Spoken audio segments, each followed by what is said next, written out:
নমস্কাৰ লোক সকলোকে পুনৰবাৰ টিকে মাইণ্ডৰ অন্য এটা ৰাতিপুৱাৰ ধামাকাদাৰ খবৰলৈ স্বাগতম জনাইছো। অন্য দিনৰ দৰে আজিও আপোনালোকৰ বাবে দিনটোৰ কেইবাটাও গুৰুত্বপূৰ্ণ খবৰ লৈ আহিছো। ভিডিঅ'টো প্ৰথমৰ পৰা শেষলৈকে চাই থাকিব। আজিৰ খবৰ কেইটা আপোনালোকক জনোৱাৰ আগতে সকলোকে সৰুকৈ এটা অনুৰোধ, যদি খবৰ কেইটা চাই ভাল পায় তেন্তে লাইক এটা কৰিবলৈ কিন্তু নাপাহৰিব। আগবাঢ়িছো আজিৰ প্ৰথমটো খবৰৰ ফালে। খবৰ লৈ পৰিছে গুৱাহাটী মহানগৰীৰ পৰা। গুৱাহাটী পৌৰ নিগমে গুৱাহাটীবাসীৰ কাৰণে এটা নিৰ্দেশনা জাৰি কৰিছে আৰু এই নিৰ্দেশনাটো যদি গুৱাহাটীবাসীয়ে মানি নচলে তেনেহলে ৫,০০০ টকা ফাইন ভৰিব লাগিব গুৱাহাটীত থকা মানুহবিলাকে। গুৱাহাটীত থকা লোকসকলৰ কাৰণে গুৱাহাটী পৌৰ নিগমে নিৰ্দেশনা জাৰি কৰিছে যে গুৱাহাটী মহানগৰীত এতিয়াৰে পৰা কোনোৱে পোষ্টাৰিং কৰিব নোৱাৰিব। গুৱাহাটী মহানগৰীত যদি কোনোবাই এতিয়া পোষ্টাৰিং কৰে বা কৰবাত যদি ৰাজহুৱা স্থানত যদি পেচাব কৰে তেওঁলোকে ৫,০০০ টকা পৰ্যন্ত জৰিমনা ভৰিব লাগিব বুলি জনাইছে। যদি কোনোবাই ৰাজহুৱা স্থানত পোষ্টাৰ লগাব বিচাৰে তেওঁলোকে এতিয়া গুৱাহাটী পৌৰ নিগমৰ অনুমতি ল'ব লাগিব। গুৱাহাটী পৌৰ নিগমৰ অনুমতি অবিহনে এতিয়াৰে পৰা গুৱাহাটী মহানগৰীখনত কোনেও পোষ্টাৰ লগাই লেতেৰা কৰিব নোৱাৰিব। এই বোলে ইলেকশ্যন আহিলে পোষ্টাৰ লগাই দিলে, এই কোনোবাই বোলে কিবা এটা আঁকি দিলে। ঢেৰ গুৱাহাটী মহানগৰীখনত ইফালে সিফালে ঢেৰ এডভাৰটাইজমেণ্ট চলি থকা আমি দেখিবলৈ পাওঁ। কোনোবাই চাকৰিৰ বিজ্ঞাপন লগাই দিছে, কোনোবাই কিবা বস্তুৰ আপোনাৰ পোষ্টাৰ লগাই দিছে, ইটো সিটো ঢেৰ মুঠতে গুৱাহাটী মহানগৰীখনত ইফালে সিফালে পোষ্টাৰ আমি দেখিবলৈ পাওঁ, যাৰ ফলত নেকি গোটেই গুৱাহাটী মহানগৰীখনেই দেখিবলৈ লেতেৰা যেন লগা হৈ পৰে। তো তাৰ বাবে এতিয়া গুৱাহাটী মহানগৰীৰ গুৱাহাটী পৌৰ নিগমে সিদ্ধান্ত লৈছে এতিয়াৰে পৰা গুৱাহাটী মহানগৰীত কোনোবাই চৰকাৰী দেৱালত বা ৰাজহুৱা স্থানত যদি কিবা আঁকিব বিচাৰে তেন্তে এতিয়াৰে পৰা গুৱাহাটী পৌৰ নিগমৰ অনুমতি ল'ব লাগিব, বা কিবা পোষ্টাৰো যদি লগাব বিচাৰে গুৱাহাটী পৌৰ নিগমৰ অনুমতি ল'ব লাগিব। উইদাউট গুৱাহাটী পৌৰ নিগমৰ অনুমতি অবিহনে এতিয়াৰে পৰা কিন্তু ৫,০০০ টকা ফাইন ল'ব বুলি জনাইছে। তো বিশেষকৈ এই নিয়মটো ওলাই পৰিলে সেই যেতিয়াৰে পৰা নেকি আমাৰ গুৱাহাটী মহানগৰীৰ ফ্লাইঅভাৰসমূহত যেতিয়াৰে পৰা ছবি অংকন কৰিবলৈ লাগিলে, আৰু ছবি অংকন কৰাটো কোনো সমস্যা নাছিলে, যেতিয়াই নেকি জুবিনদাৰ ছবি অংকন কৰিলে আৰু কোনোবাই মুচি পেলালে তাৰ পাছতেই যি পৰিস্থিতি হৈছিলে সেই পৰিস্থিতিৰ পাছতেই হয়তো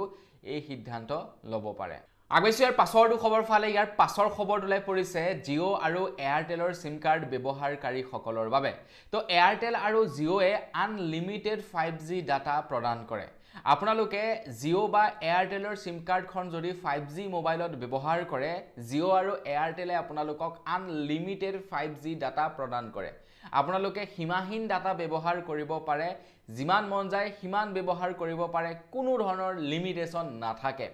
আপোনালোকে 349 যদি ৰিচাৰ্জ কৰে তাত আনলিমিটেড ডাটা পায়। জিঅ'ৰ এটা নতুনকৈ প্লেন ওলাইছে যিটোৰ 200 টকাত পোৱা যায়, সেইটোত আপোনালোকে 30 GB ডাটা, কলিং চলিং একো নাপায়, 30 GB ডাটা আৰু আনলিমিটেড 5G ডাটা পায়। তো সেইটোতো আনলিমিটেড ডাটা আপোনালোকে ব্যৱহাৰ কৰিব পাৰে, কিন্তু আপোনাৰ মোবাইল ফোনটো 5G হ'ব লাগিব, তেতিয়াহে আপোনালোকে আনলিমিটেড 5G ডাটা লাভ কৰিব। আৰু আপোনালোকে য'ত থাকে সেই স্থানত 5G প্ৰপাৰ নেটৱৰ্ক পাব লাগিব, তেতিয়াহে 5G আনলিমিটেড ডাটা লাভ কৰে। এতিয়া জিঅ' আৰু এয়াৰটেলে ঘোষণা কৰিছে যে আপুনি কেৱল আপোনাৰ মোবাইলতহে 5G ডাটা ব্যৱহাৰ কৰিব পাৰিব। আপুনি হটস্পটৰ জৰিয়তে কাৰোবাক নেট শ্বেয়াৰ কৰিলে, যিজন ব্যক্তিক নেট শ্বেয়াৰ কৰিব সেই ব্যক্তিজনে 5G ডাটা ব্যৱহাৰ কৰিবলৈ নাপাব। মুঠতে এতিয়া এয়াৰটেল আৰু জিঅ'য়ে এটা টিপছ লগাই দিছে।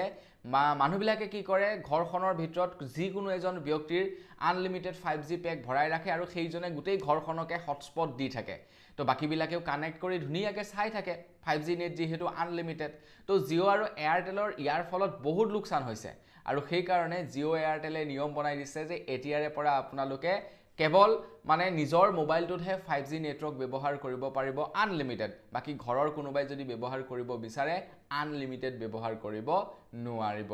জিঅ'ৰ যিহেতু লোকচান হৈছে, এয়াৰটেলৰ যিহেতু লোকচান হৈছে, তো সেইকাৰণে এই নিয়মটো বনাই দিছে। আগবাইছো ইয়াৰ পাছৰটো খবৰ ফালে। এইখিনিতে অসমবাসীৰ কাৰণে এটা বিৰাটেই ভাল খবৰ ওলাই পৰিছে। অসম চৰকাৰে ঘোষণা কৰিছে যে অনাগত 100 দিনৰ ভিতৰত আমাৰ অসমত 2 লাখ লোকে চৰকাৰী ঘৰ লাভ কৰিব বুলি খবৰ ওলাই পৰিছে মানে যিসকল লোকে আবেদন কৰিছিলে যিসকল লোকে চৰকাৰী ঘৰ পাব বুলি শুনি আছিলে যিসকলৰ নাম চৰকাৰী ঘৰৰ তালিকাত সন্নিবিষ্ট হৈছিলে তেওঁলোকে এতিয়া অনাগত 100 দিনৰ ভিতৰত চৰকাৰী ঘৰ লাভ কৰিব অসম চৰকাৰ ফালৰ পৰা কৈছে প্ৰধানমন্ত্ৰী আৱাস যোজনাৰ অধীনত 100 দিনৰ ভিতৰত প্ৰায় 2 লাখ বাসগৃহ এতিয়া গঢ়ি তোলা হ'ব বুলি অসম চৰকাৰৰ ফালৰ পৰা ঘোষণা কৰিছে মানে আপোনালোকেও যদি আবেদন কৰিছিলে আপোনালোকৰ নাম যদি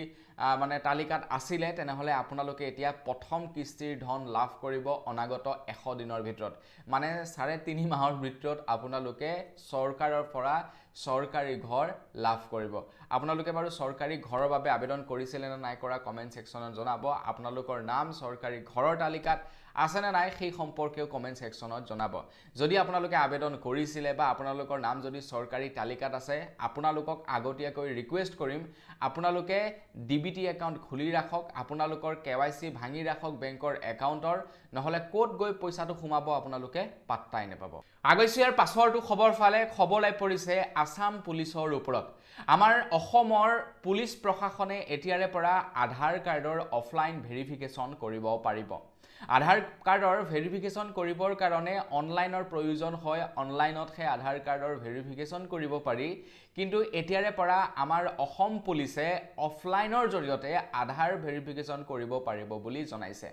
আমাৰ অসমৰ এনেকুৱা কিছুমান জায়গা আছে যিবিলাক জায়গাত নেকি ভালদৰে নেটৱৰ্ক কানেক্টিভিটি নাপায় য'ত নেকি নেটৱৰ্কৰ সুবিধা নাই তো সেই স্থানবিলাকত এতিয়া আসাম পুলিচে অফলাইনৰ জৰিয়তে আধাৰ ভেৰিফিকেশ্যন কৰিব পাৰিব বুলি জনাইছে য'ত নেকি নেটৱৰ্কৰ কোনো কানেক্টিভিটি নাই এনেকুৱা বহুতো এৰিয়া আছে বিশেষকৈ আপোনাৰ পাহাৰীয়া এৰিয়াবিলাক গাঁৱলীয়া এলেকাবিলাকত নেটৱৰ্কৰ খুবেই সমস্যা টাউন এৰিয়াবিলাকতো এনেকুৱা জায়গা আছে য'ত নেকি নেটৱৰ্কৰ ইমানেই প্ৰবলেম মানে আপোনালোকে ভালদৰে মেছেজ এটাও সেন্ড কৰিব নোৱাৰে ইমানেই নেটৱৰ্কৰ প্ৰবলেম কথাও আপোনালোকে পাতিব নোৱাৰে ইমানেই সাংঘাতিক নেটৱৰ্কৰ প্ৰবলেম অকল এয়াৰটেলেই নহয় জিঅ'ই নহয় ভোডাফোনেই নহয় বিএছএনএল নহয় যিমান কোম্পানী আছে সববিলাক কোম্পানীৰে নেটৱৰ্ক কানেক্টিভিটি একেবাৰে বেয়া এতিয়া কিয় ইমান বেয়া আমাৰ অসমৰ কিছুমান জায়গাত সেই সম্পৰ্কে নাজানো কিন্তু কিছুমান টাউন এৰিয়াবিলাকতো বেয়া কেতিয়াবা আকৌ কৰবাত গাঁও এৰিয়াবিলাকতো নেটৱৰ্ক ভাল পোৱা যায় এটা সেই জায়গাৰ মানুহবিলাকে অফলাইনৰ জৰিয়তে আধাৰ ভেৰিফিকেশ্যন কৰিব পাৰিব বুলি জনাইছে তো আসাম পুলিচে এই ফেসিলিটি মুকলি কৰিছে অৱশ্যে গাঁও এৰিয়াবিলাকে ইয়াৰ ফলত খুবেই মানে লাভালাভ লাভ কৰিব যেহেতু টাউন এৰিয়াবিলাকত কি হয় আপোনাৰ ইফালে হিফালে নহলেও মানে ওয়াইফাইৰ জৰিয়তেও নেটৱৰ্কটো লাভ কৰিব পাৰে কিন্তু টাউন মানে গাঁও এৰিয়াবিলাকত নেটৱৰ্ক কানেক্টিভিটি বেয়া থকাৰ বাবে তেওঁলোকে ভালদৰে ওয়াইফাইও ব্যৱহাৰ কৰিব নোৱাৰে আৰু সেই কাৰণে এতিয়া সেই ৰুৰেল এৰিয়াবিলাকৰ কাৰণে অফলাইন ভেৰিফিকেশ্যন প্ৰচেষ্টাটো মুকলি কৰি দিছে আৰু আমাৰ অসম হৈছে প্ৰথমখন ভাৰতবৰ্ষৰ ষ্টেট যিখন ষ্টেটত নেকি আধাৰ কাৰ্ডৰ এতিয়া অফলাইন ভেৰিফিকেশ্যন হ'ব আমাৰ ভাৰতৰ বাকিবিলাক ষ্টেটত কেৱল অনলাইন ভেৰিফিকেশ্যনই হয় কিন্তু আমাৰ অসমত প্ৰথমবাৰৰ কাৰণে আধাৰৰ অফলাইন ভেৰিফিকেশ্যন হ'ব গতিকে আমাৰ অসম হৈছে প্ৰথমখন ষ্টেট য'ত নেকি আধাৰ ভেৰিফিকেশ্যন অফলাইন জৰিয়তে সম্পন্ন হ'ব আগৈছো ইয়াৰ পাছৰটো খবৰ ফালে খবৰলাই পৰিছে দিল্লীৰ যন্তৰ মন্তৰৰ পৰা দিল্লীৰ যন্তৰ মন্তৰত সোনম ৱাংচুৱে যিনিকি অন্নখন কৰি আছে সেই অন্নখনৰ ওপৰত এই খবৰলাই পৰিছে সকলোৱেতো তেখেতক সাপোৰ্ট কৰিছে পলিটিচিয়ানৰ পৰা আৰম্ভ কৰি নেতা অভিনেতাৰ সকলোৱে এতিয়া সোনম ৱাংচুক সাপোৰ্ট কৰিছে সোনম ৱাংচুৰ হৈ এতিয়া সকলোৱে মাত দিছে তো সেই সময়তে আমি দেখিবলৈ পালো এজন ভাৰতীয় সেনা জোৱানেও সোনম ৱাংচুক সাপোৰ্ট কৰিছে আৰু সিজেপি তৰফৰ পৰা যিনিকি প্ৰটেষ্ট কাৰ্যসূচী লৈছে সেই প্ৰটেষ্ট কাৰ্যসূচীত তেখেতে অংশগ্ৰহণ কৰিব বুলি এজন ভাৰতীয় সেনাই তেখেতৰ পোছাকত আহি সকলোকে মুকলি মুৱাকৈ সমৰ্থন জনাইছে তেখেতে কৈছে এই পোছাকজোৰ পিন্ধি অহাৰ পাছত হয়তো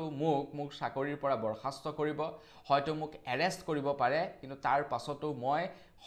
সাপোৰ্ট কৰিম এই কাৰণে সাপোৰ্ট কৰিম কাৰণ এওঁলোকে আমাৰ নৱপ্ৰজন্মৰ কাৰণে মাত মাতি আহিছে আমাৰ ৰাইজৰ স্বাৰ্থত তেওঁলোকে মাত মাতি আহিছে গতিকে তেওঁলোকৰ স্বাৰ্থত মই ওলাই আহিছো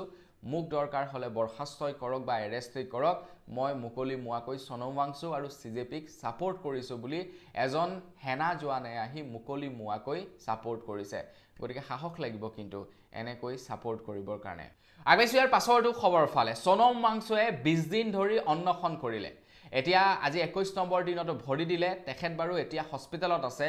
কিন্তু সোণম ৱাংচুৰ কথা সকলোৱে আলোচনা কৰি আছে। কিন্তু সোণম ৱাংচুৰ লগে লগে আমাৰ অসমৰ এগৰাকী ছোৱালীও 21 দিন ধৰি অন্নখনত বহি আছে। অৱশ্যে তেখেতে পপুলাৰ লাভ কৰিবৰ কাৰণে অন্নখনত বহা নাই, তেখেতৰ বিষয়ে যে চৰ্চা কৰিব লাগিব তেনেকুৱা কথা নহয়। কিন্তু এগৰাকী অসমৰ ছোৱালীয়ে নন ষ্টপ 21 দিন ধৰি সোণম ৱাংচুৰ সৈতে অন্নখনত বহি আছে, সেইটোহে আচৰিত কথা, মানিবলগীয়া কথা। এগৰাকী ছোৱালীয়ে 21 দিন ধৰি চৰকাৰৰ এগেইনষ্টত প্ৰটেষ্ট কৰি আছে, যিখন চৰকাৰে নেকি বেটি বচাও বেটি পঢ়াও বা মহিলা সবলীকৰণৰ ওপৰত বহুখিনিয়ে গুৰুত্ব আৰোপ কৰে। তো সেইখন চৰকাৰে এজনী ছোৱালীয়ে 21 দিন ধৰি এটুপি পানী নোখোৱাকৈ আছে, সেই ছোৱালীজনীৰ ওপৰত বাৰু চৰকাৰৰ অকণো দয়া উপজা নাইনে? সেই ছোৱালীজনীৰ কথা বাৰু চৰকাৰৰ এবাৰো ভাবিবলৈ সময় নাইনে? তো সেই ছোৱালীজনী অসমৰ পৰা গৈ তেখেতে সোণম ৱাংচুৰ সৈতে নন ষ্টপ অন্নখনত বহি আছে। গতিকে আমি মানে সকলোৱে ইয়াৰ পৰা কিবা এটা শিকা উচিত আৰু চৰকাৰকো অনুৰোধ জনাইছোঁ যে চৰকাৰেও এই সম্পৰ্কত যাতে কিবা ভালদৰে বিশ্লেষণ কৰে। আগবাইছোঁ ইয়াৰ পাছৰটো খবৰ ফালে। ইয়াৰ পাছৰ খবৰটো ওলাই পৰিছে সোণম ৱাংচুৰ অন্নখনৰ ওপৰতে। তো আছুৰ তৰফৰ পৰা এতিয়া মুকলিকৈ সোণম ৱাংচুক ছাপোৰ্ট কৰাৰ কথা উল্লেখ কৰিছে। মানে আছাম ষ্টুডেণ্ট ইউনিয়নৰ তৰফৰ পৰা জনাইছে যে এতিয়া আছুৱে সোণম ৱাংচুক মুকলি মুৱাকৈ সমৰ্থন কৰিছে। তেখেতে দেশৰ কাৰণে যি লাগি আছে বা ছাত্ৰ ছাত্ৰীসকলৰ কাৰণে যি মাত মাতি আছে, সেই ক্ষেত্ৰত সম্পূৰ্ণ সমৰ্থন জনাইছে আছুৱে সোণম ৱাংচুক, আৰু তাৰ বাবে গোটেই অসমতে বন্তি প্ৰজ্বলন কৰিব এতিয়া আছুৰ তৰফৰ পৰা। গোটেই অসমতে আছুৰ তৰফৰ পৰা সোণম ৱাংচুৰ হৈ বন্তি প্ৰজ্বলন কৰিব বুলি জনাইছে আছুৰ তৰফৰ পৰা। আৰু সোণম ৱাংচুৱে জনোৱা অনুসৰি তেখেতৰ 20% অলৰেডি ডেথ হৈ গৈছে, শৰীৰ প্ৰায় 20% ডেথ হৈছে। মানে তেখেতৰ অলৰেডি ফেট শৰীৰে কনজিউম কৰি আদায় কৰিছে, এতিয়া মাচুল মানে মাংসপেশী কনজিউম কৰিবলৈ লাগিছে শৰীৰে। তো এনেকৈয়ে যদি থাকে সোণম ৱাংচুৰ কাৰণে বিপদজনক হ'ব পাৰে। সোণম ৱাংচুক মেডিকেল লৈ যোৱা হৈছে যদিও তেখেতে অন্নখন এতিয়ালৈকে ভংগ কৰা নাই, তেখেতৰ অন্নখন অব্যাহত আছে। আগবাইছোঁ ইয়াৰ পাছৰটো খবৰ ফালে। সোণম ৱাংচুক দিল্লী পুলিচে হস্পিটেল লৈ যোৱা হ'ল। তো সেই সময়তে এতিয়া যন্তৰ মন্ত্ৰৰ যি প্ৰতিবাদ হৈ আছিলে, সেই প্ৰতিবাদ অকণমান হেতা পৰা যেন অনুভৱ হৈছে। প্ৰায় সংখ্যক লোকে এইটো দাবী উত্থাপিত কৰি আহিছে যে সোণম ৱাংচুৱে যে অন্নখনত বহি আছে, CJPৰ অভিজিতে কিয় অন্নখনত নবহে? আৰু এই দাবী উত্থাপন কৰা সকল কোন সেই সম্পৰ্কত আপোনালোকক নকলেও হ'ব। এতিয়া CJPৰ মানে প্ৰতিষ্ঠাপক অভিজিতেও অন্নখনত বহিছে। সোণম ৱাংচুক যিহেতু দিল্লী পুলিচে লৈ গৈছে, দিল্লী আৰক্ষীয়ে তেখেতক অন্নখনস্থলীৰ পৰা হস্পিটেল লৈ গৈছে। তো তেনে ক্ষেত্ৰত এতিয়া খবৰ ওলাই পৰিছে CJPৰ প্ৰতিষ্ঠাপক, যোনে নেকি প্ৰতিবাদ আন্দোলনটো আৰম্ভ কৰিছিলে, অভিজিত, তো তেখেতে এতিয়া অন্নখনত বহিছে। 20 তাৰিখৰ দিনাখন তেওঁলোকে দিল্লীৰ সদনলৈকে যাব। তেওঁলোকে এতিয়া আমাৰ ভাৰতৰ শিক্ষামন্ত্ৰীৰ পদত্যাগৰ বাবে তেওঁলোকে প্ৰতিবাদ সাব্যস্ত কৰি আহিছে, আৰু সেই প্ৰতিবাদৰ বাবে তেওঁলোক এতিয়া CJP তথা ভাৰতৰ প্ৰত্যেক যিসকলে ছাপোৰ্ট কৰে আৰু CJP পাৰ্টিক বা যিসকলে ছাপোৰ্ট কৰে, যিসকলে চৰকাৰৰ এগেইনষ্টত মাত মাতিব বিচাৰিছে,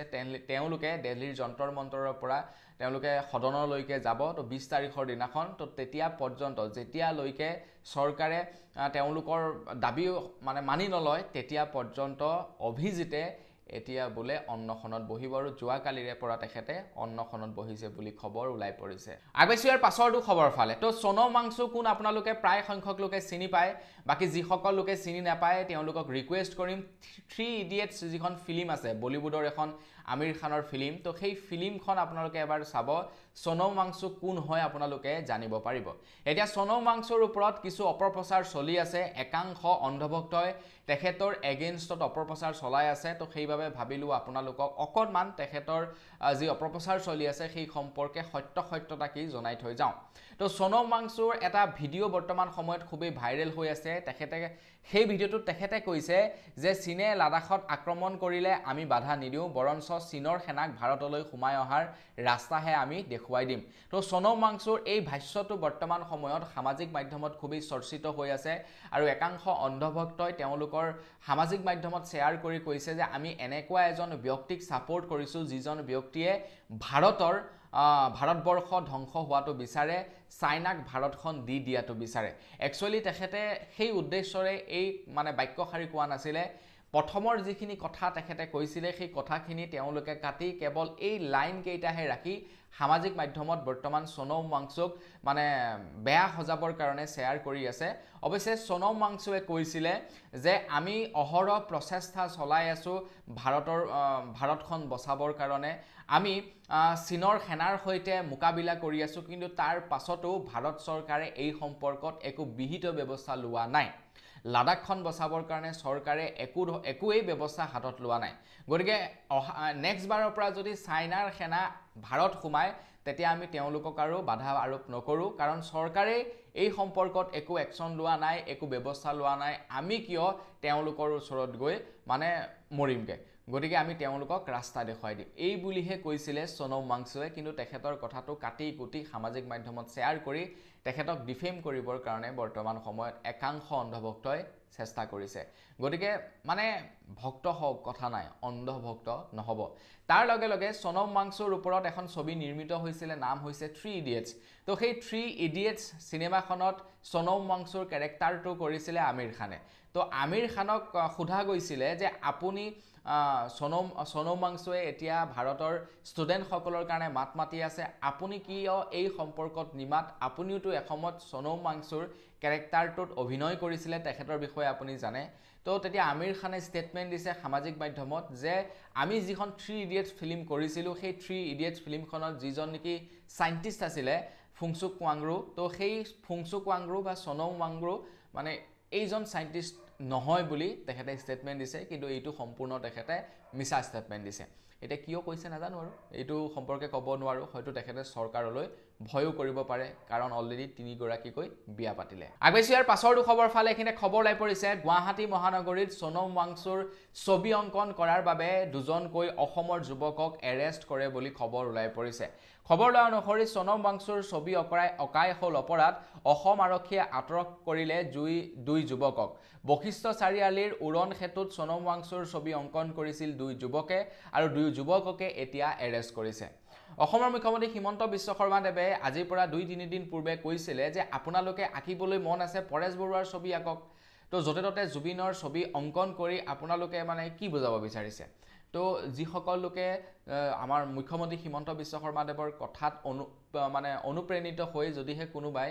পৰেশ বৰুৱাৰ ছবি অংকন কৰিলে তেওঁলোকৰ অৱস্থা সেই একেই হলহেতেন ভাবক সোনম वांगचুৰ ছবি অংকন কৰোতেই তেখেতলোকক এৰেষ্ট কৰিছে গতিকে পৰেশ বৰুৱাৰ ছবি আঁকিলে আৰু তেওঁলোকক খুদাই এৰিবনে তেওঁলোকৰ ওপৰত কি চাৰ্জেছ লগাই দিব ঠিক নাই গতিকে মুখ্যমন্ত্ৰী হিমন্ত বিশ্ব শৰ্মা দেৱৰ প্ৰেছ বিবৃতিত কোৱা কথাবিলাকত লাগি আপোনালোকে যিকোনো কাম নকৰিব আগবেছি ইয়াৰ পাছৰটো খবৰ ফালে তো ইমান দিনে কক্ৰোচ জনতা পাৰ্টিয়ে দাবী উত্থাপিত কৰি আহিছিলে যে যিজন শিক্ষামন্ত্ৰীৰ দিনত ভাৰতত পেপাৰ লিক হৈছে সেইজন শিক্ষামন্ত্ৰী হৈ থকাৰ কোনো অধিকাৰ নাই তেখেতে ৰিজাইন কৰিব লাগে তেখেতৰ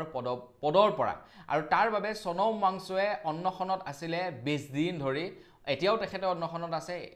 তেখেতে অন্নখনত নাই যে তেনেকুৱা নহয় এতিয়া হস্পিটেলত আছে যদিও তেখেতে এতিয়ালৈকে মুখত একো দিয়া নাই এতিয়া সোনম वांगচুক আৰক্ষীয়ে লৈ যোৱা হল হস্পিটেললৈ বুলি তাৰ পাছতেই এতিয়া সিজেপিৰ যিজন প্ৰতিষ্ঠাপক অভিজিত দীপ্তি তেখেতে কৈছে যে এতিয়া ভাৰতৰ প্ৰধানমন্ত্ৰীও পদত্যাগ কৰিব লাগিব এতিয়া একাংশ লোকে কৈছে একাংশ লোকে মানে বিশেষকৈ অন্ধভক্তসকলে এইটো প্ৰচাৰ চলাইছে যে সোনম वांगচুৱে নিজৰ স্বাৰ্থতহে বোলে তেখেতে কি কৰিছে আপোনাৰ অন্নখনত বহিছে তো সোনম वांगচুৰ আশা হল যে তেখেতক শিক্ষামন্ত্ৰী বনাই দিব লাগে আৰু তাৰ কাৰণে সেই লালখাত পৰি তেখেতে অন্নখনত বহি আছে আৰে ভাই ইমান মানে কি কম আৰু যি কি নহওক তেখেতৰ যদি মানে তেনেকুৱা ধৰণৰ লালখাত থাকিলেহেতেনেই তেখেতে এতিয়া সেই আপোনাৰ মানে সৰ্বসাধাৰণ এজন সাইন্টিষ্ট হৈ নাথাকিলেহেঁতেন তেখেতে ভাল এটা পদবীত মানে চাকৰি কৰি তেখেতে এটা লাক্সাৰিয়াছ লাইফষ্টাইল জীয়াই থাকিব পাৰিলেহেঁতেন কাৰণ এজন তেখেত চাইণ্টিষ্ট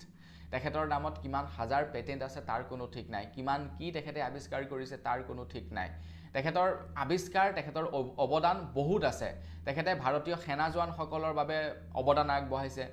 তেখেতে লাডাখৰ সৰ্বসাধাৰণ মানুহবিলাকৰ পানীৰ সমস্যা নাইকিয়া কৰিবৰ কাৰণে তেখেতে মানে সহায় কৰিছে এনেকুৱা ঢেৰ তেখেতৰ মানে ক্ৰিয়েটিভিটি আছে গতিকে এনেকুৱা এজন ব্যক্তিয়ে কৰোঁ বুলি ক'লে বাহিৰত গৈ মানে কোটি টকাৰ চাকৰি কৰি থাকিব পাৰে গোটেইবিলাক এৰি তেখেতে পৰিৱেশৰ কাৰণে লাগি আছে গতিকে তেনে ক্ষেত্ৰত আকৌ এনেকুৱা এজন ব্যক্তিৰ ওপৰত এলিগেশ্যন লগাইছে অন্ধভক্তসকলে যে তেখেতে মানে শিক্ষামন্ত্ৰী পদৰ কাৰণেহে বোলে অন্নখনত বহিছে কি ক'ব বা কমেণ্ট ছেকশ্যন খোলা আছে লিখি থৈ যাব আগবাইছোঁ ইয়াৰ পাছৰটো খবৰ ফালে ইয়াৰ পাছৰ খবৰটো ওলাই পৰিছে মন্ত্ৰী জয়ন্ত মল্ল বৰুৱা ডাঙৰীয়াৰ ওপৰত তো যোৱাকালি দ্য ক্ৰছ কাৰেণ্টৰ তৰফৰ পৰা জয়ন্ত মল্ল বৰুৱা ডাঙৰীয়াৰ বিৰুদ্ধে এটা প্ৰতিবেদন দাখিল কৰিছে আৰু সেই প্ৰতিবেদনত তেওঁলোকে জনাইছে মন্ত্ৰী জয়ন্ত মল্ল বৰুৱাই MLAৰ পৰা মন্ত্ৰিত্ব পোৱাৰ পাছতেই প্ৰায় 43 বিঘা ভূমি ক্ৰয় কৰে বুলি জনাইছে মানে জয়ন্ত মল্ল বৰুৱাৰ পত্নীৰ নামত সেই মাটিসমূহ কিনিছে 43 বিঘা মন্ত্ৰিত্ব পোৱাৰ পাছতেই তেখেতৰ জীৱন সলনি হৈ গ'ল বুলি কৈছে দ্য ক্ৰছ কাৰেণ্টৰ সেই প্ৰতিবেদনটোত এতিয়া চাওক আমি হৈছোঁ ভোটাৰ আমি ভোট দিওঁগে আমাৰ বহুমূলীয়া ভোট দি তেওঁলোকক নিৰ্বাচিত কৰোঁ তেওঁলোকক চৰকাৰ চলাবৰ কাৰণে আমি তেওঁলোকক নিৰ্বাচিত কৰি পঠাওঁ আৰু আমি দিনে ৰাতিয়ে তেওঁলোকৰ নাম জপ কৰি থাকোঁ কোনোবাই যদি তেওঁলোকৰ বিৰুদ্ধে কিবা এটা বেয়াকৈ কয় তো আমি কমেণ্ট ছেকশ্যনত গৈ গালি দিয়া আৰম্ভ কৰি দিওঁ আমি কোনোবাই যদি চৰকাৰৰ বিৰুদ্ধে কিবা এটা কাম মানে চৰকাৰৰ এগেইনষ্টত কিবা এটা যদি কৰে আমি তেওঁলোকক গালি দিবৰ কাৰণে প্ৰস্তুত হৈ থাকোঁ কিন্তু তেওঁলোকৰ চাওক আমিবিলাকে কি কৰিছোঁ আমি এতিয়াও সেই আপোনাৰ 50 টকা কেজি চাউল খাই থাকিব লগা হৈছে 106 টকা লিটাৰ পেট্ৰল ভৰাব লগা হৈছে আমাৰ উপাৰ্জন 500 টকাতে আছে কিন্তু দৈনিক খৰচা আমাৰ 1000 টকা হৈছেগৈ কিন্তু তাৰ পাছতো আমি মানে ছাপোৰ্ট কৰি আহিছোঁ চৰকাৰক আৰু যিসকলক আমি দায়িত্ব দিছিলোঁ আমাৰ চৰকাৰখন ভালকৈ চলাবৰ কাৰণে তেওঁলোকে চাওক কোটি টকাৰ সম্পত্তি গঢ়িছে গতিকে অন্ধভক্তসকল অকণমান কিবা এটা শিকক এইবিলাকৰ পৰা আগবাইছোঁ ইয়াৰ পাছৰটো খবৰ ফালে এতিয়া আমিৰ খানক মৃত্যুৰ ভাবুকি দিছে আমাৰ ভাৰতবৰ্ষৰ বৃহৎ এটা গুণ্ডা গেং লৰেন্স বিষ্ণয়ৰ তৰফৰ পৰা তো লৰেন্স বিষ্ণয়ৰ তৰফৰ পৰা আমিৰ খানক মৃত্যুৰ ভাবুকি দিয়াৰ একমাত্ৰ কাৰণটো হৈছে আমিৰ খানে এতিয়ালৈকে 3জনীকৈ বিয়া পাতিলে মানে তেখেতৰ তৃতীয় বিবাহ অলৰেডি সম্পন্ন হৈছে আৰু ইয়াৰ পাছত যদি আমিৰ খানে আকৌ বিয়া পাতিম বুলি ভাবে তেনেহলে লৰেন্স বিষ্ণয়ী গেঙৰ তৰফৰ পৰা তেখেতক মানে হত্যা কৰাৰ ভাবুকি আগবঢ়াইছে আমিৰ খানক হত্যাৰ ভাবুকি আগবঢ়াইছে হয়তো আমিৰ খানে এইবিলাক কাৰণতে সোনম ৱাংচুৰ বিৰুদ্ধে চাগে একোৱে কোৱা নাই মাত মতা নাই হয়তো তেখেতৰ ফিল্মো আহিব পাৰে আগন্তুক যাৰ কাৰণে নেকি তেখেত নিউট্ৰেল হৈ আছে আগবাইছোঁ ইয়াৰ পাছৰটো খবৰ ফালে সোনম ৱাংচুৱে 20 দিন ধৰি অন্নখনত বহি আছিলে আৰু 20 নম্বৰটো অন্নখনৰ দিনাখনেই তেখেতক হস্পিটেল লৈ যোৱা হয় এতিয়া দিল্লী পুলিচে কৈছে যে এইটো এটা অৰ্ডাৰ আছিলে সুপ্ৰিম কোৰ্টে অৰ্ডাৰ দিছিলে যে তেখেতৰ স্বাস্থ্যৰ যাতে কোনো হানি নহয় তেখেতক মানে কিবা এটা খুৱাব লাগে তেখেতৰ স্বাস্থ্যৰ নন ষ্টপ পৰ্যবেক্ষণ কৰি থাকিব লাগে এতিয়া এই মানে আৰু সেইভাবে সোনম ৱাংচুক হস্পিটেল লৈ যোৱা হয় আৰু হস্পিটেলত তেখেতৰ মানে পৰীক্ষা নিৰীক্ষা কৰি থকা হৈছে আৰু ডেইলি মানে চৰকাৰৰ ফালৰ পৰা তেখেতৰ স্বাস্থ্যৰ মানে পৰীক্ষা নিৰীক্ষা কৰি থকা হৈছে তেখেত কিমান দূৰ ভাল আছে কিমান দূৰ মানে তেখেতৰ স্বাস্থ্য ক্ষতি হৈছে সেইবিলাক মানে পৰীক্ষা নিৰীক্ষা কৰি আছিলে এতিয়া মেইন কথাটো হৈ গ'ল যে সোনম ৱাংচুৰ অন্নখন ভংগ কৰিবৰ কাৰণে কোনোবা এজন ব্যক্তিয়ে মানে সুপ্ৰিম কোৰ্টত পিটিশন ফাইল কৰি দিলে যে তেখেতক জোৰ জবৰদস্তি অন্নখন ভংগ কৰিব লাগে কাৰণ সোনম ৱাংচু এজন ভাৰতৰ খুবেই মানে প্ৰয়োজনীয় ব্যক্তি তো তেখেতৰ যদি কিবা হয় তেখেতৰ মৃত্যু যদি হয় আমাৰ ভাৰতৰ খুব ক্ষতি হ'ব আৰু তাৰ পাছতে সুপ্ৰিম কোৰ্টে কেন্দ্ৰ চৰকাৰক মানে নিৰ্দেশনা প্ৰদান কৰিলে যে তোমালোকে নন ষ্টপ তেখেতৰ হেল্থ মনিটৰিং কৰি থাকা আৰু তেখেতক চিকিৎসা কৰাই থাকা আৰু সেইবাবেহে বোলে দিল্লী পুলিচে তেখেতক চিকিৎসালয়লৈ লৈ গৈছে বুলি ষ্টেটমেণ্ট দিছে কিন্তু কিছুমান লোকে সন্দেহ কৰিছে যিজন ব্যক্তিয়ে পিটিশন ফাইল কৰিছিলে সেই ব্যক্তিজন বিজেপিৰ মানুহ আগবাইছোঁ ইয়াৰ পাছৰটো খবৰ ফালে এইখিনি খবৰ ওলাই পৰিছে আকৌ এবাৰ ব্ৰইলাৰৰ দাম বৃদ্ধি হ'ল বুলি খবৰ ওলাই পৰিছে খবৰ লোৱা অনুসৰি এতিয়া ব্ৰইলাৰ গোটা ব্ৰইলাৰৰ দাম 200 টকা কিলো হ'লগৈ আৰু কটা ব্ৰইলাৰৰ দাম পাৰ কিলো 300 টকা হ'লগৈ বুলি খবৰ ওলাই পৰিছে দাম বৃদ্ধি পালে ব্ৰইলাৰৰ তো অখিল গগৈ ডাঙৰীয়াদেৱে সদনলৈ ব্ৰইলাৰ লৈ আহিলে তাৰ পাছতে দেখোন দামহে বৃদ্ধি পালে দামটো কমিব লাগিছিলে কিন্তু উলুটা দামহে এতিয়া বৃদ্ধি পোৱা দেখিবলৈ পোৱা গৈছে এতিয়া কথাটো হৈ গ'ল কি যি ব্ৰইলাৰ নেকি এটা সময়ত মানুহে 50 টকা 60 টকা কিলোত ক্ৰয় কৰি খাইছিলে সেই ব্ৰইলাৰ এতিয়া 300 টকা কিলো পাইছেগৈ মানে ব্ৰইলাৰৰ উৎপাদন কমিছে নে মানুহৰ মানে প্ৰয়োজনীয়তা বৃদ্ধি পাইছে ব্ৰইলাৰৰ প্ৰতি কথাটো হৈ গ'ল কি উৎপাদন একেই আছে কিন্তু উৎপাদনৰ লগে লগে ব্ৰইলাৰ উৎপাদন কৰিবৰ কাৰণে যিবিলাক বস্তু ব্যৱহৃত হৈছে সেই বস্তুবিলাকৰ দাম বৃদ্ধি পাইছে জিএছটিৰ পৰা আৰম্ভ কৰি মানে ব্ৰইলাৰক খোৱা মেডিচিন অন্যান্য বয় বস্তু সকলোবিলাকৰ দাম বৃদ্ধি পাইছে আৰু সেই কাৰণে এতিয়া যিসকল ব্ৰইলাৰ পালক আছে তেওঁলোকে ব্ৰইলাৰৰ দাম বৃদ্ধি কৰিব লগা হৈছে নহলে নোপোচায় নহলে তেওঁলোকে মানে কি হ'ব লোকসান হ'ব তেওঁলোকৰ আৰু সেইভাবে এতিয়া ব্ৰইলাৰৰ দামো বৃদ্ধি পোৱা আমি দেখিবলৈ পাইছো খাওক আৰু এতিয়া 300 টকা দি 1 কিলো ব্ৰইলাৰ খোৱাতকে মই আৰু 100 টকা দি গাহৰি খাম আগৈছো একেবাৰে হেখৰ দুখবৰ ফালে একেবাৰে হেখৰ খবৰটো ওলাইছে জিঅ' সিম কাৰ্ড ব্যৱহাৰকাৰীৰ কাৰণে তো জিঅ'য়ে মুকলি কৰিলে 459 ৰ এটা ৰিচাৰ্জ প্লেন য'ত আপোনালোকে ডেইলি 2 GB কৈ ডাটা লাভ কৰিব 28 দিনৰ ভ্যালিডিটিৰ সৈতে এটা বহুলোকে ক'ব পাৰে 459 ৰ এটো কি পেকেজ হল আমি তাতকে 439 ভৰালেই 449 ভৰালে দেখোন আমি ডেইলি 4 GB কৈ ডাটা পাম একচুয়ালি এই ৰিচাৰ্জ পেকটো হৈছে যিসকলে নেকি আপোনাৰ গেম খেলে তেওঁলোকৰ কাৰণে এতিয়া জিঅ' মোবাইলৰ সাবস্ক্ৰিপচন লাভ কৰিব স্ন্যাপচেটৰ সাবস্ক্ৰিপচন লাভ কৰিব ফ্যান কোডৰ সাবস্ক্ৰিপচন লাভ কৰিব এই ৰিচাৰ্জ প্লেনটোৰ সৈতে ডেইলি 2 GB কৈ ডাটা আৰু 28 দিনৰ ভ্যালিডিটি পাব আৰু সেইবাবেহে মানে এই ৰিচাৰ্জ প্লেনটোৰ দাম 459 হৈছেগৈ আৰু এই ৰিচাৰ্জ প্লেনটোত আনলিমিটেড 5G ডাটাও লাভ কৰিব মোৰ মতে মই এটা ভাল অপচন পাইছো এতিয়া জিঅ' সিম কাৰ্ড যিসকলে ব্যৱহাৰ কৰে তো তেওঁলোকক যদি কল কৰিবৰ কাৰণে জিঅ' সিম কাৰ্ডৰ দৰকাৰ নাই বিশেষকৈ মোৰ মানে সেই সিমটোৰে মই কাকো কল নকৰো আৰু সেই সিমটোত মোক কেৱল মানে নেট ব্যৱহাৰ কৰাৰ বাবেহে লাগে ঠিক আছে মোক কল কৰিব লগা সেই সিম কাৰ্ডটো নহয় হেতু মোৰ খুব মানে একদম প্ৰাইভেট নাম্বাৰ মানে সেই নাম্বাৰটো হয়তো খুব কম মানুহৰ হাততে আছে গতিকে তথাপিও মই কি কৰিব লাগে 449 আপোনাৰ 349 ৰিচাৰ্জ কৰিব লাগে মই এইবাৰৰ পৰা কি কৰিছো আপোনাৰ 449 349 ৰিচাৰ্জ কৰোৱা বাদ দিছো 200 টকা ৰিচাৰ্জ কৰিছো 200 টকাত 28 দিনৰ ভ্যালিডিটি দিয়ে মানে আপোনাৰ সিমখনো জিআই থাকিব আৰু লগতে আনলিমিটেড 5G ডাটাও পাই থাকিব একদম বেষ্ট ৰিচাৰ্জ প্লেন বুলি ক'ব পাৰি জিঅ'ৰ এই 200 টকাটো হেতু ৰিচাৰ্জ কৰিব এতিয়াৰে পৰা তো বৰ্তমানে বস আজি ভিডিও জনাবলৈকে খবৰ ইমান কেইটা আছিল খবৰ কেইটা জানি আপোনালোকৰ কেনে লাগিলে কমেন্ট সেকশনত জনাব যদি ভাল লাগিলে লাইক এটা কৰি থৈ যাব চেনেলটো যদি সাবস্ক্ৰাইব কৰা নাই সাবস্ক্ৰাইবটো কৰি ল'ব পুনৰ এটা ভিডিও লগ পোৱাৰ খাৰে বিদায় মাগিছো ধন্যবাদ জয় অসম